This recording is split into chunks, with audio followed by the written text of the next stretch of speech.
Alberto, last name, sir? Flores. Alberto Flores, and he is from District 24. See, that part I do know, everybody. See, I'm not as crazy as I look, right? So Alberto Flores, he is from District 24 in Glendale here. He's running for state representative. Is that That's correct? right. Yes, and so that's basically Maryville, right? It's mostly, yeah, Maryvale and South Glendale primarily, the district. Okay, so for folks, local folks here, what is like the cross the streets around there? Sure, I mean, we could start from the bottom corner, which is like 51st Avenue in McDowell, and then it sort of travels up into like a standing rectangle. Yeah. And I'm being, very, I'm guesstimating here, but it goes to about Olive and about 83rd roundabout. So it's a Oh rectangle from that. yeah. Okay, yeah. Okay, I got you. Not too far from Arrowhead.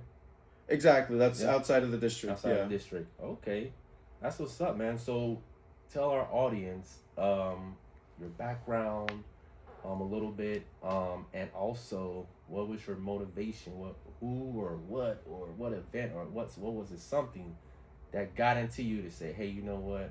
I want to take a stand in my community, be a leader, and run for office.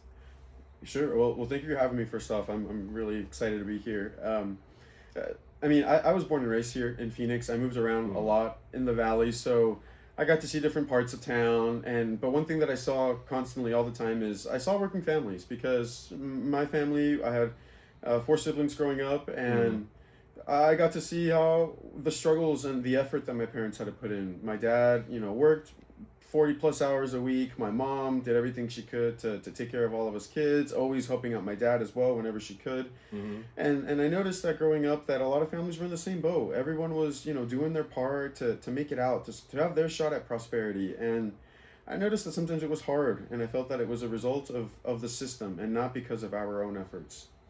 But Mm. later on, one big event that Yeah. really changed everything for me was I'm a product of Sheriff Joe Arpaio in the 2010s and SB 1070. This was the first wave of show me your papers law at the state level, Mm. and we're seeing a lot of that today, right? And so for me as a teenager, when I was seeing all of that, I saw that it was our own state government persecuting working people. It was persecuting people like my Wow. family. And so that's when I was like, I can either stand idly and not do anything about it, or I can Okay. stand up and try to protect my family. And since then, it's just snowballed. I went to school to study political science. I graduated from Arizona State. There we go. Forks up. And I've, since then dedicated myself to a number of roles in the public sector, like with the Department of Child Safety. Okay. I'm a volunteer for a reproductive rights coalition. So I've always tried to find opportunities to serve, especially communities that are often left aside. Okay, so you a bona fide Democrat then. Oh yeah, definitely. Okay, like that's really cool, like do you feel like most of your family is Democrat as well? I mean, I can't speak to everybody's beliefs in my Mm-hmm. family, but I'll say that we always have pretty good conversation. My dad, he's a Mexican national, and so I think we usually talk about Mexican politics more than state politics sometimes. Right, exactly. No, I feel that, man. Like, seriously. So let's get into the questions here. Everybody want to know. Well, first of all, you are endorsed by Senator Annalise, a few others, Lisbeth. Hard to say her name, but Arescurenaga. Arescurenaga. Yep. Martin Quezada. Is that how you say his last name? Martin Quesada. Martin Yeah. Quezada. I want to make sure I'm saying everybody's name right. I don't want them to come looking for me over here like, man, this guy messed up my name, right? So the question we have for you is like, you've made improving education a key part of your campaign. What specific changes would you prioritize in your first year in office, and how would you measure that success? Yeah, thank you for the question. So first thing I want to point out is this is all going to depend on who has the majority at the state legislature come this November. So Okay. you know So not interject real quick. So what is it currently right now with the balance of power? I'm glad you asked. So right now we have a Democratic governor, Katie Hobbs. Then we have a state senate that is Republican controlled, as well as the state house, both Republican Wow. controlled. Thankfully, we have the governor who's a Democrat, so that does allow for some negotiations between both parties. Okay. That said, the Republicans have really thin margins in both chambers. So my hope and the optimism is that Democrats take if not both, at least one of those chambers this year, so that we have more power and more, we can pursue a lot of the legislation that a lot of the Democrats currently right now often introduce, but gets ignored by the Republican leadership. And so, first, I wanted to lay that out there. And if we do have the majority, we're going to go on the offense in the sense that we need to appropriately tackle the ESA program, which, you know, has been a program that allows for individuals to use state dollars and to take their children to private and charter schools. And while there are some benefits to that program, right now it's inflated and it's over budget, and it's been the source of a lot of closures of schools in my district. So, Really? you know, a lot of public schools have been closing around the state. And this has been something that I hear a lot on the doors with parents who are concerned about the quality of education that their kids are receiving. And they're having to do more extra work by researching all the schools. So first and foremost, I want to make sure that our education system is wrangled in the sense with our spending, Right. but then also our transparency. Okay. You see, public schools are held to a higher level of regulation than charter and private schools. Okay. And so for me, I want to make sure that they're all on the same playing field if they're all going to be taking public tax dollars, right? It's just fairness, right? Right. If they're all take public dollars, they should all be held accountable to the same standard. So, having said that, then what is the philosophy of the other party? Like, you know what I'm saying? Because you're saying on the Democrat side, you guys are trying to do that, but it looks like the Republicans, I'll go ahead and say it, conservatives, that's been, you know, had a very stronghold here in Arizona for decades, which I don't understand. You know, you got a Democratic mayor, governor, and, you know, I would have thought that it would be more Democrats in the House now, but it's just so dominant with the Republicans, it's so hard to knock them off, right? you know what I'm saying? Not violently, of course, but politically. You know what I mean? They have a very stronghold, so they're passing these laws, right, to basically, from what I'm reading, taking away programs from the schools. Is it less grants and stuff like that too? And there's just less funding overall. To okay. public schools. Okay, yeah, got you. Definitely. And to your point, I just want to address that because you're right. We have a Democratic governor. Our Secretary of State is a Democrat. Our Attorney General is a Democrat. Yeah. Both are U.S. senators. Yeah. And you know, this is something that we were talking before we started recording. But to the benefit of a lot of voters, they don't know who their local representatives are. Their state representatives or their state senators. They're busy, right? Voters. That's the reason why, because they're busy. I mean, yeah. If you are the main breadwinner of a household of 4 children, for example, you're worried about taking the kids to school. You're worried about paying the bills. You're just trying to stay above water. You know. Right. I want to acknowledge that sometimes it can be hard. That said, it is important though that we prioritize who we vote for and that we do the research of who we're voting for because. As we've been discussing, this does have an impact on the quality of education we get, how our officials address affordability, you know? So while I understand that people are busy, it's important that they do their research this election year, because a lot of these down ballot races, these smaller races, is what's going to have an impact on your day-to-day, you know? It is. It's like a immediate, like, you know, impact, you know, on your family, on your business, you know, things of that nature. So, man, that's awesome, bro. I love it, man. So let me ask you this too. So it says many districts struggle to retain teachers due to low pay and they get burnt out, basically. What's your plan to make teaching a sustainable long-term career in our state? Ooh, I'm really glad you asked that. So for me, it's 2 things. And the first thing is going back to this funding part. Yeah. It's no secret. Arizona teachers are some of the lowest paid in the country. We have to prioritize first their pay. How do we expect them to teach our children, take care of them, prepare the next generation of providers and the next generation of adults in this state? We have to make sure that our teachers, first off, aren't having to juggle the extra part-time job that some of them work on the weekends or the extra job that they're desperate to find during the summer months. We have to make sure that they're not worrying about how to pay their bills, right? Oh yeah. You know, how do we expect it's like when you're on an airplane and they tell you make sure you put on your own oxygen mask first before helping others. Exactly. First and foremost, we have to do that with funding.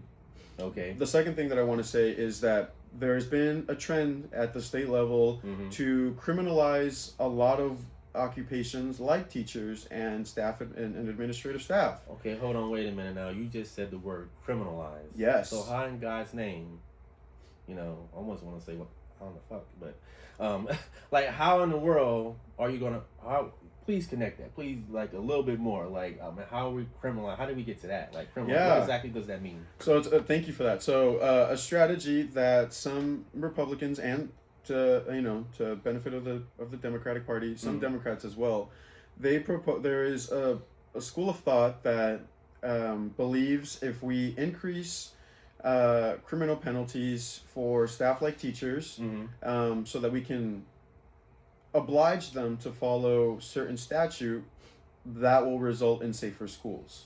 Okay. So I know I said a very wordy version, but another version of that is, we want to make laws that forces teachers to do what we want them to do, and if they don't, then they are going to be criminalized for that. And that means fines. That means mandatory jail time.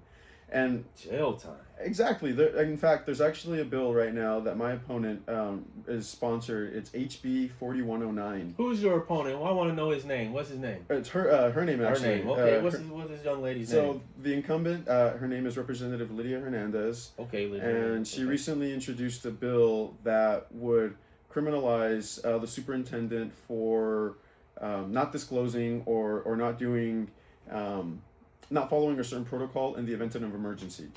Now, while the bill is well intentioned because it's to protect children and to protect and to let parents know in the case of an emergency, it's poorly fleshed out. We're criminalizing more of our administrative staff, and we're making it not safer for teachers to work, but we're making it a more paranoid environment. Because I was going to say, make it more anxiety level, basically. Exactly, yeah. because teachers now are not only worried about taking care of their children and protecting them from safety. Now there's this added layer from the state legislature. They have to worry about all these laws that they're scared of constantly being in line with, because if they don't, they go to jail. Teachers could go to jail for some of these things, and it's outrageous. Teachers are going to fucking jail. They can if with the current statute, and so it's not my way of operating. And I think if we want to make sure teachers feel better, working in the state, we have to stop with that. That's just, man, I never heard anything like that, man. I mean, this is the wild, wild freaking West. Like, really, you putting teachers and educators and leaders in jail, and they don't realize, in my opinion, when you take these people off the street, take them out, like, who's there to lead? Who's there to direct? Or who's there to do these things, And then, if you put them in jail, who are you going to replace them with? Who are replacing them with, right? So it's just... That's just, I never heard that before. That's different. Oh, it's crazy. And I just want to say that I want to make sure that obviously that we do have transparency standards and accountability standards, because there are bad doers. But to the point again, we shouldn't be threatening them with jail time because they didn't report something the way that it was written out. Right. I mean, why don't we just have suspended for a few days?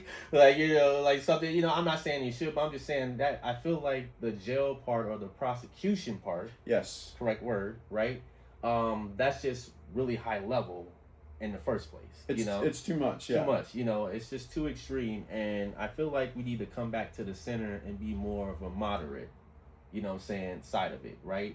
Instead of being too far to the freaking right with, these hardcore laws, and legislation. Listen, they got so much going on in that house. I've seen Senator Annalise in action, okay? They don't play. Like, it's a lot. All right, so next question. Let's go with this one. Many voters feel policies sound good but don't always translate into results. Can you share an example of how your proposed education or housing plans would directly impact a working family in your district? Ooh, thank you for that. So, a lot of the laws that are made at the state level have an impact usually within that same year. A lot of these laws are put into effect about 3 months after the legislature concludes their session for the year. So, in a perfect world, in a world where I will do my best to fight for better teacher pay, and better education standards across the board, I would expect parents to see those results firsthand in a simple question like this. And this is something that I ask my nephew from time to time. I go, how many kids are in your class? And he goes, 40-something. So something like that. Right. That's a great way to measure results, and that's a great way that I hope to measure results with people in my district, is when, we're able to pass some of these education reforms, I want to be able to ask them something as simple as that. Because if I Right. hear that number's lower, I know that those students are getting more care, the Okay. teachers are able to handle their workload better, and I know that will translate into better behavior in the home, Okay. you know?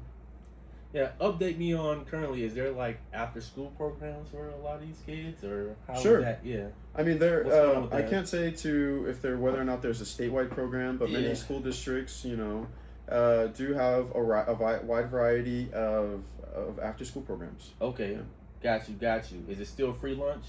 I ain't been to school in decades. I wouldn't know. Is it You know, still, how's that working out? Or do the parents got to dish out? it will So- vary from district to district, but there are way more programs now that help accommodate for that.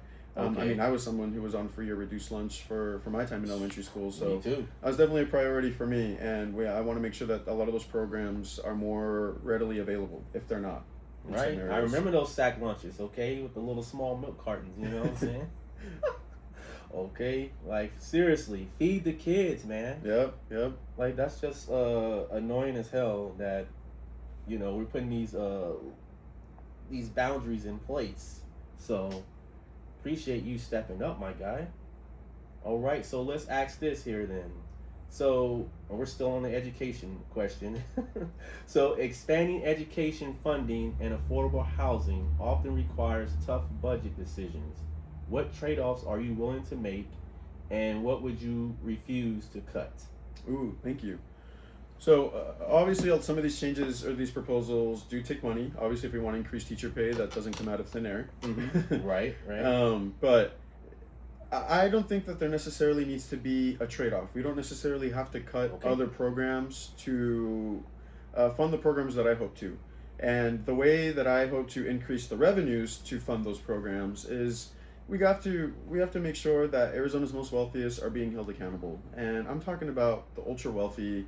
I'm talking about the billionaires that live in the There we state, go. and they're proud to call Arizona home. And I'm glad that they have trusted the state so much to plant their roots here. Yeah. And at the same time, I want to say that this state has done a lot to create environments for corporations to come in, for ultra wealthy people to establish businesses here. Right. And now it's time that they help us out by increasing those revenues. We are a strong workforce, and we are a hardworking workforce, and we deserve to be paid appropriately. Right. And that comes with our pay, with our revenues from these corporations. And so that's how I hope to fund a lot of some of these education programs. But then going back to the second part of that question, which was about affordability, housing specifically. Yes, sir. Housing. We have to make sure that the zoning requirements, that each city has their own zoning requirements, which makes it hard for constructors to come in and to build because they have to worry different permits from different cities, Mm-hmm. different zoning laws, and so it makes it really, really cumbersome for them to operate here. Right. And frankly, a lot of the laws that we have make it hard for them to create like duplexes and triplexes. And the legislature recently passed a bill that helps with that 2 years ago in 2024. Right. And so it's making sure that those programs stay afloat and we improve them so that we can increase the supply of housing, but also not just single family homes with huge lots. People want their own space, and a lot of people are willing to do that in a triplex or a duplex, Right. with housing on smaller lots. So is there like new developments obviously going on in your district as far as affordability with houses? Are they building low income houses, or are there some already there, or how does that process work for folks? There's some. I will say though that a lot of my district is already developed, and There so we go. what's important, I believe, for a lot of the people in my district is being able to use the land that is available. But again, this goes back to the zoning part. They can't necessarily construct, like casitas in the back as easily as and so it's making things like that more of a reality so that working families have the opportunity to do that. Because if you start throwing all these level of permits and a lot of things that make it hard for working families to get access to this, then Is that like a lot of red tape, red line that they do? yeah, and this makes it hard for regular everyday people to be able to do that. Get it. And I'm not talking about removing safety regulations. I'm talking about removing regulations that like lot size. Like Okay. things that are very arbitrary in the sense that they don't serve a safety benefit. Rather, it was a conformity regulation. It was something to keep everything the same, you know. Oh wow. But we have Okay. to, in a housing crisis, we have to divert from that and make sure we can just increase supply. Got it. Love it. Great answers. Thank you. All right, all right. I love it. I'm gonna ask you this that comes to my mind. Um, how is in your district specifically, District 24, Glendale, Maryville? Um, let's talk about jobs and the job force. How is like that? Like, what's going on with that? And are we? Because so, it looks like on the federal side, we're not creating as many jobs as we used to. Let's Ooh. just be honest with ourselves. I mean, that was the jobs report was horrible, like really horrible. It was like 125, 130,000 Yeah. jobs, and we have God knows how many millions of people that's unemployed right now. Um, what are some policies that you guys are going to help out here as far as job creation and business owners as well? Ooh, I'm really glad you brought that up. So, first I want to talk about like who lives in LD24, and Yeah. LD24 is a lot of proud working blue collar individuals, people who work for are part of unions, who work in manufacturing and warehouses. We have a lot of pink collar jobs, Right. estheticians, Mm-hmm. hairstylists, people who clean offices. We have a lot of gig workers, people that clean homes. We're a very labor intensive Blue district. collar. Yes, in every sense of the word, and I'm proud of that. Hell yeah. And so, for me, I know that the people in my district, if they're looking for jobs, they will find it. But I want to address the second part of your question is what they can do to build their own wealth, and that's There we through go. establishing their own businesses. Yes. Like I mentioned, we have a lot of small businesses in the district. Like we have mechanic shops, we have salons, esthetician salons, things like that that allow for Arizonans to build their own wealth, work for themselves, and we have to make it easier at the state level for them to do that, right? We have to make it easier for them to navigate all of the paperwork and all of the disclosures and things that they have to do to be compliant. We should make it easier for them because I trust that the people in my district are hardworking people, and they're doing everything they can already. It's a matter of our government providing them the opportunities to make sure that they can keep nurturing those skills. Right. I trust them, and so it's about giving them those opportunities for them to continue to do what they're already doing. That's sick, man. I love it. I love it. Keep pressing, keep pushing it, man. Keep waking everybody up in the neighborhoods, man. Like, hey, we got to get together, Oh, man. yeah. We got to come together. Can't be no division. Let's go ahead and get this money because the government is just leaving us out, to ourselves. And like you mentioned, policy-wise, right, and cutting stuff, currently our federal government, what I've been reading, they're talking about cutting off so many programs just to fund a war here Yeah. in Iran, which is crazy. So we're talking about cutting Medicaid, food stamps, education, like cut, chop, chop, chop, chop, chop. Yeah.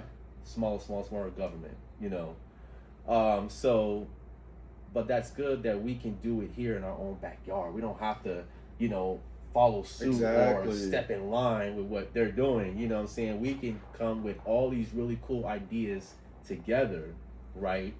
And listen, screw the federal government, man. That's how I look at it. They're not for the people anymore. And hey, man, we're just sick of it. All of us, minorities, whatever. It's everyone, all of us. So appreciate that answer, my guy. All right, so let me ask you this. Let's see. New housing developments can face pushback from residents concerned about neighborhood changes. How would you balance the need for growth with protecting community identity? Yeah, I'm glad you brought that up because this is actually something that's been in the news recently. We have a few historic neighborhoods who, to provide context, a few historic neighborhoods who are fighting back actually at the legislature because they don't want to be subject to some of the middle housing stuff that we were talking about earlier. Look, I think in an ideal world, I wish we could debate the identity of a neighborhood, of a Right. community. Right. But with the state of everything right now, with the lack of housing, affordability through the roof, with the prices of just everything, literally everything, Yeah. housing is one of the biggest things that we all spend our wages on. And so personally, I want to highlight first that there is a housing crisis. And so for us to think about how this affects the identity of a well established, well off neighborhood Mm-hmm. is, frankly, an argument that shouldn't be had at this moment. Right. So that's what I would say. I'd say that the crisis is too large for us to debate whether or not or how this impacts neighborhoods that are frankly well off. And see, you're a young gentleman, and you're in your late, 20s, and you might want to buy a house Sure. soon. Like the affordability is getting like out of reach. Yeah. Right, at this point. It's like you gotta have a partner now. I have a Dual friend who's a income. real estate agent. Yeah, dual income, or well, what's the other word? The try word three. Like that. Incomes. You have to have a lot of incomes in general. Now to even stay above. Yeah. So Yeah. that's just crazy because it's a new way, I say, of regentrification in a way. To a degree, right? You're still leaving people out. You know that would have been like middle class or whatsoever, and it just costs a lot. I mean, I looked online myself. I looked at Zillow, and a lot of these houses went up since I moved here. I know when I moved here, you can really get a really big house for like $285,000, like a 4-bedroom. Like when this is like 8 years ago. Oh yeah. Yeah, and so I saw it year by year. Go up. Yeah. Yeah. you Yeah. you know, that's really tough, man. But what we don't want to happen is our town, our communities turning into like the New Yorks of the world, the San Franciscos of the world, where you gotta live on top of each other, or you just gotta be a roommate with somebody that you have no choice but to, or an ex-girlfriend or something. I don't know. It's crazy, man. I've had friends from New York. That's what they had to do. They paid $2,500 a month for a square box, like this. This is all they get: kitchen and a fold out whatever. I mean, Or somebody's basement. to Yeah. to that point though, I think a lot of us already here in Arizona are already doing that. There you go. We have actually people who are past well into the retirement phase of their life, and Wow. they have roommates now. Like See? the affordability crisis is already so bad here in Arizona that we already have people with full-time jobs with roommates, Mm-hmm. unable to afford a home, and unable to put a down payment that is so out of proportion to what it was even 20 years ago. Right. You know? Yeah, I was talking to a neighbor, man. The down payment is just high at this point. You know what I'm saying? The barrier to entry. Yeah. Wow. You gotta put up a lot just to get in. Oh yeah. So that's awesome, man. So let me ask you this then. Let's lead into this. Let's talk a little bit about affordability with healthcare. Subsidies are expiring or already expired. People's healthcare are going up. You're probably Yep. paying what, $500-$600 a month for a family. Yep. More More. healthcare, especially specifically in your district. And I had the pleasure, everybody, of canvassing in his district for the first time ever in my life. I didn't even do it. I didn't even think about it back home where I'm from, in Kansas City. So Would you do it again? yeah, Yeah. it really felt good because I got the opportunity to look people square in the eye or hear some of the conversations, and it's better that way. And not only that, but you could be a motivation to them when you come to their house, right? Pulling up and say, hey, candidate such and such, or candidate Alberto Flores, man, his vision is these metrics and stuff like that. Do you align with that? And can we count on your vote? And because during this cycle, as everyone know, voter turnout is always low for the most part. Yeah, not like crazy low, but just low enough. Not as big as the general big election for presidents and stuff like that. And I know we talked about it offline. How do we motivate people now more than ever, right? Because they're already got the SAVE Act. We can talk a little quickly about that, but the SAVE Act is going to be voter suppression. Yep. Right? Are you up on speed about the SAVE Act a little? I'm a little bit familiar, but I will say this: those attacks are not only at the federal level; they're at the state level. Okay. Republicans are making it harder for everyday Americans to vote. Yeah, that is happening. Exactly, and there's a big rumor going around that there's going to be ICE. Like I mean, I know what they're trying to do, but it just doesn't make any sense, honestly. You want to deter people from voting. you want to make it harder, so you want to add all these extra, like we talked about a little bit with other stuff, layers, right? You know, Sure. you got to have more than your passport, from what I'm reading. You know, you got to have this ID, you got to have a birth certificate, you got to have all of this for voting. But I feel like Arizona's going to step up, right, as they always do. I mean, I'm hopeful. I'm optimistic. Right, right, right. I mean, I feel like, you know, maybe I might be crazy, but I feel like if I see, let's say I did want to vote the other way, if I'm seeing ICE at the voting, you know, places, whether it's church or centers and stuff like that, I might want to vote Democrat if I'm a Republican, because I don't want these ICE guys. Sure. Right? If I can get the Senate, if I can help give the Senate back to the Democrats and the House back to the Democrats, and we can stop some of this nonsense, you know, if I'm a conservative person, I might want to be like, hey, man, I don't got time for this. And then the voter, the mail. Right, Right? mail-in voting. Yeah. I mean, listen, y'all, I do mail-in voting. I have yet, since I've lived here 8 years, to go in person to a voting booth. Yeah. You know, so I do mail-in voting. It's meaningful. I did it when I was in the Navy. Kind of had no choice, right? If you're deployed and you're overseas and you're in combat and in these war zones, you got to vote by mail. And we do a good job. I understand Arizona is a long process, right? You know, because usually during the general election, you know, our results come in like 2 weeks, 1 and 2 weeks later. It can take a while sometimes. Yeah. Right? You know. We like to be careful. Right? But that's the point Exactly. of it. That to me is the Constitution working. Yes. That makes me proud when I see like that, you know, going on. Okay, fine. It's going to take us 2 weeks to get it right. Let's just kick back and have some tequila or something, you know, have some shots, have some drinks or something. Let's just wait it out, you know what I'm saying, and let the results, you know, speak for themselves. But there's no voter fraud going on. I mean, the percentages online, you guys can look it up for yourself. All this voter fraud book, it's just hogwash, or the new word is quagmire. Where the hell is that word? Right? Right? It's just bullcrap. So, yes, please go out. Don't let them take our rights away. Fight for your rights. Pull up, show up. If they want to have these ICE guys there, well, then we're just going to show out for real. We're going to do our thing. So, thank you for that answer, man. That's very good. All right, so let's get back, because I got slightly off topic. So, Affordable Care Act, subsidies and all that kind of stuff. Ooh. Are there policies in the House, right? 'Cause this is a good one. And I really want to know, because this is affecting my family, like, literally right now. Yep. And I'm very fortunate to be a veteran, and I can put my kids on, you know, Champus, you know what I'm saying, which is Veterans for Kids, you know, healthcare. But everybody doesn't have that. Right. Right? Especially, like, you know, in your community, right? Because it's like a little, correct me wrong, it's a little bit more older community as well, right? A little balance of young people too, obviously. Yeah. But range. What do you feel like? What are some of the plans? And I'm gonna throw Lisbeth in here too. What is you guys' plans with policy and stuff to kind of help out with affording healthcare? I think I'm glad you brought this up, because you know, a lot of the cuts that were received from the federal government, it's all still fresh. You know, we've only entered this first year with these increased rates.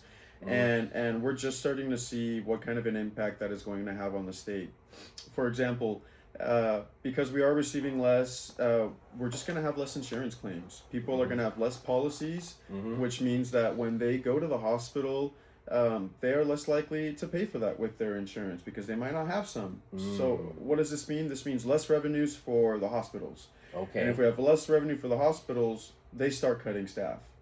And that's just going to exacerbate a staffing shortage we already have in the state. There's a crisis in the state for health workers, whether it's for physicians, for doctors, or for nurses. We have a huge need for healthcare staff across the board, everywhere in the state, rural and urban.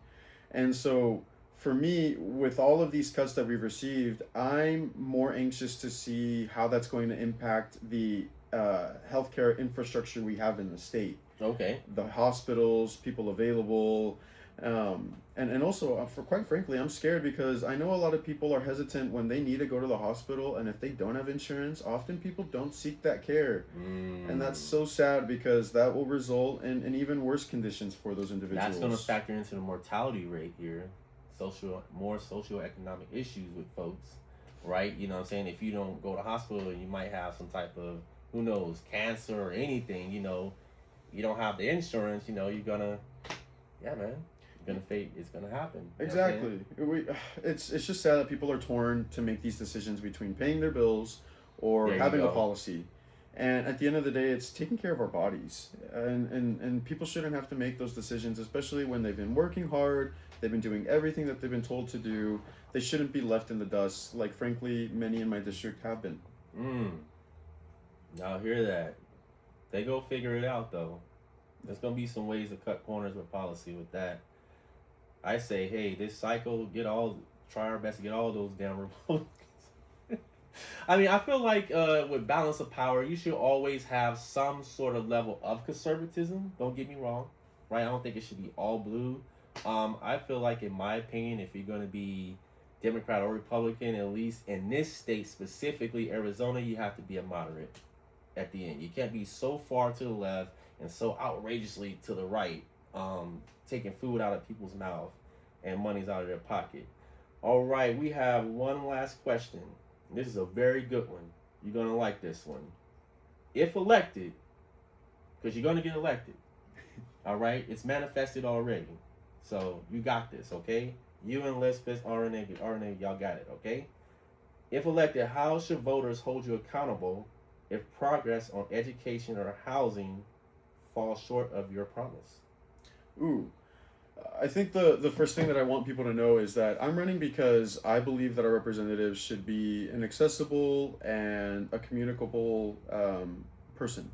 So the one thing that I want to make sure that a lot of my voters or those who live in my district know is that if I'm elected, I hope they know that they can reach me. I want to be able to be connected to the community, to be constantly hearing what sort of issues are going on. So first off, they will have a way to make their opinions known if I fall short on something. All right, I want to make that first clear. They can definitely blow up my phone to do that. Call your state representative. Yes, and I will pick up. And the second thing that I want to bring of that is I plan to be a very transparent and in a very forward representative. I wanna let people know where I faltered, if I made any mistakes, because at the end of the day, we need representatives who are going to learn from that to continue to fight, you know? And I don't want to be somebody who hides from that, and I will not make any decisions that alienate those in my district. You know, I'm doing this with them in mind. And so if they want to hold me accountable in any fashion, I will make that available to them, because that's how I'm going into this. All right, man. You're a young, polished, distinguished guy. Sounds like you know what direction you want to go. You have a very good vision that I'm learning today.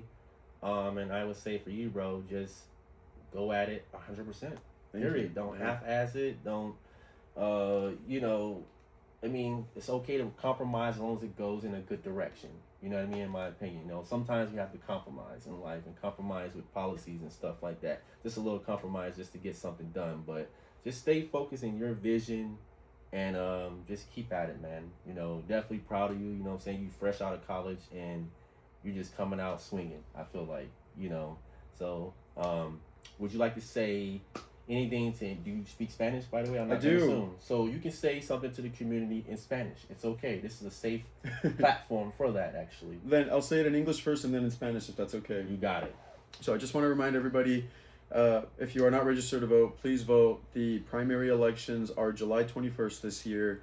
If you are enrolled in mail-in voting, ballots will be mailed on June 24th. So June 24th. From June 24th, be ready, be on the lookout, and get ready to research all the candidates, and please vote. It's very important that those we elect, especially on all the races that are going to be on the ballot this year, have a voter who is concerned and will pick the right person to represent them. I hope to be your first choice on the ballot this year for the Arizona State House. Nada más les quiero recordarles que si ustedes no están registrados para votar, pero sí pueden, les exijo más bien que se registren para votar, y les quiero recordar de las fechas que vienen. El primero es el 21 de julio de este año, es cuando las elecciones primarias se van a llevar a cabo, pero las boletas serán enviadas por correo empezando el 24 de junio. Entonces, desde el 24 de junio, alístense y ya prepárense con quiénes van a votar, investigan quiénes todos son los candidatos, y realmente, honestamente, yo espero ser su primera opción en la boleta en este año para la Cámara de Representantes del estado de Arizona. Y una cosita más es, yo estoy haciendo esto porque yo quiero proteger a mi familia, a mi comunidad. Entonces, tengan eso en mente, que no están eligiendo a alguien que quiere hacer esto porque les gusta el trabajo o porque les gusta sentirse de una manera. Yo lo estoy haciendo porque yo veo a mi familia cuando yo veo a la gente de mi distrito. I'm going to say that last part again because I added some stuff, and that's just that something I want voters to know is that when I see the voters, I see my family, I see my community. There we go. And so I want them to know that they're not voting for somebody who's out there for some ulterior motive. I'm doing this to literally represent you all and fight for you all. Fight for a better Arizona, not for just those in my district, but everybody in the state. Incredible. Where can people find you on your social medias? Let's just lay it out. Where can Yeah, thank you. Social media, Instagram is probably going to be our best. It's at Flores, Flores, FORAZ. So Flores for AZ, and then we also have a website. It's floresforazfor.com. My contact info is on both of those, whether through email. Please, to anybody watching this, if you have any questions or would like to make any comment, reach out to us. There's a number of ways to do so. Awesome. Night Shift Radio, Kids of Podcast. We got my boy right here. Good job, man. I love it. Thank you for having me. He's going to be in office. We about to bring change, okay? That's the plan. I appreciate you coming through. You know, man, God bless, man, and you guys are gonna do great, man. It's gonna be a really pleasure. So thank y'all for hanging out with us. Night Shift Radio. You can catch it on Vibe AZ Arizona. You can catch KZA Podcast, Kids of Podcast on YouTube. It's just exactly what I said, KZA Podcast. And there's episodes on there you can watch as well. We're always going to be making new content, so hit the subscribe button, hit the like button, show us some love, show him some love here at the voting when it's time to vote and stuff like that. And we appreciate y'all hanging out, and we're out of here.